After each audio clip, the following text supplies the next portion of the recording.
সবার পছন্দের গুরুত্ব দিতে দিতেই নিজেদের পছন্দকেই বিসর্জন দিতে হয় প্রত্যেকটা গৃহিণীকেই।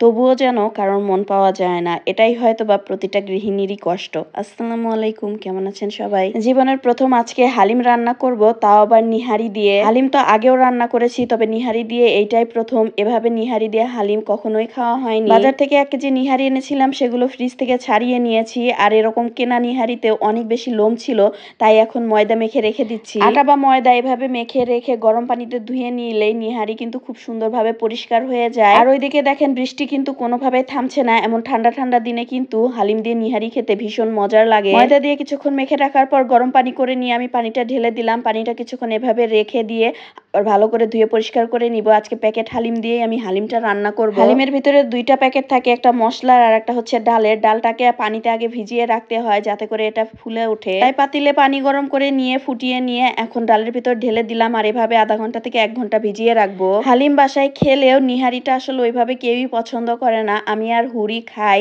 এই জন্য দেখা যায় যে অনেক দিন থেকে রেখে দিয়েছি আর খাওয়াই হচ্ছিল না। নিহারিগুলো পরিষ্কার করে ধুয়ে নিয়ে আমি প্রেসার কুকারে দিয়ে দিচ্ছি, তা না হলে নিহারি রান্না করতে কিন্তু অনেক বেশি সময় লেগে যাবে। নিহারিটাকে আগে রান্না করে নিব, তার জন্য গোটা রসুন, পেঁয়াজ, আদা বাটা, হলুদের গুঁড়া, মরিচের গুঁড়া। হলুদের গুঁড়া যদিও বা খুব একটা বেশি দেইনি, তবে একটু ঝাল ঝাল না হলে কিন্তু নিহারি খেতে বা হালিম খেতে একদমই ভালো লাগে না। সব মশলার সাথে সামান্য একটু তেল আর হালিমের যে প্যাকেট মশলাটা আছে তার থেকে অর্ধেকটা পরিমাণ মশলা আমি দিয়ে দিলাম। বাকি অর্ধেক মশলা হালিম রান্নার শেষে দিব, তাই প্যাকেটটা রেখে দিয়ে আবার এগুলো ভালো করে মশলার সাথে মেখে নিয়ে পরিমাণ মতো পানি দিয়ে আমি প্রেসার কুকারে আগে সিটি দিয়ে নিব। প্রেসার কুকারে কিন্তু পানির পরিমাণটা একটু বুঝিয়ে দিতে হবে, তা না হলে কিন্তু সব মশলা সহ পানি উপর দিয়ে বের হয়ে যাবে। 2টা সিটি দিয়ে ঢাকনাটা খুলে নিহারিটাই এমন অবস্থা হয়েছে। এখন এর ভেতরে হালিমের ডালটা ঢেলে দিব। আর হালিমের ডালটার কালারটা কিন্তু এখন দেখতে অনেক বেশি সুন্দর লাগছে। নিহারির সাথে রান্না করলে কিন্তু আরো বেশি ভালো লাগবে তখন। ডালটা দিয়েও আমি 3-4টা সিটি দিয়ে নিব। নেওয়ার পরে এই যে এই অবস্থা হয়েছে,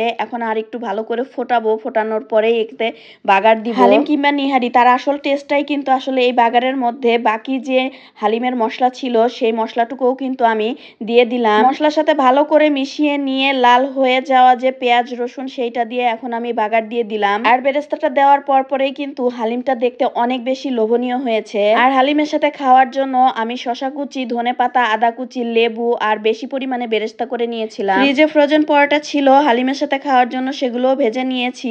হালিমটা দেখতে কেমন সুন্দর হয়েছিল, খেতেও কিন্তু অসম্ভব মজার হয়েছিল। একই তো বাহিরে বৃষ্টি, তার উপর ঠান্ডা ঠান্ডা ওয়েদার। আর এমন ওয়েদারে এরকম পায়ের হালিম আর গরম গরম পরোটা দিয়ে খেতে কার কেমন লাগে অবশ্যই কিন্তু কমেন্ট করে জানাবেন। হালিমটা একটু ঘন হয়ে গেছে, আর একটু পাতলা হলে হয়তো বা আরো একটু বেশি ভালো লাগতো, তো ব্যাপার না, এভাবে অনেক বেশি মজা লাগছিল। হালিমের সাথে বেশি পরিমাণে বেরেস্তা করেছিলাম। বেরেস্তা কিন্তু খালি মুখে খেতেই অনেক বেশি ভালো লাগে।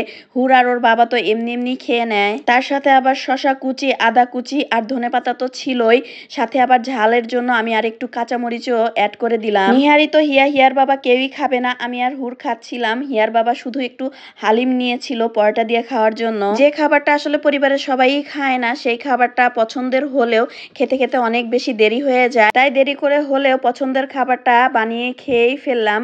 আর অনেক বেশি স্বাদের হয়েছিল, গরম গরম পরোটার সাথে খেতে আরো বেশি ভালো লাগছিল। হালিম তো এমনিতেই অনেক বেশি স্বাদের খাবার, তার উপর আবার গরুর পায়া দিয়ে করা, যার কারণে টেস্টটা আরো বেশি ভালো লাগছিল। আজকের ভিডিওটা এই পর্যন্তই। ভালো লাগলে কিন্তু অবশ্যই একটা লাইক, কমেন্ট, শেয়ার করে দিবেন। সবাই ভালো থাকবেন, সুস্থ থাকবেন। আল্লাহ হাফেজ।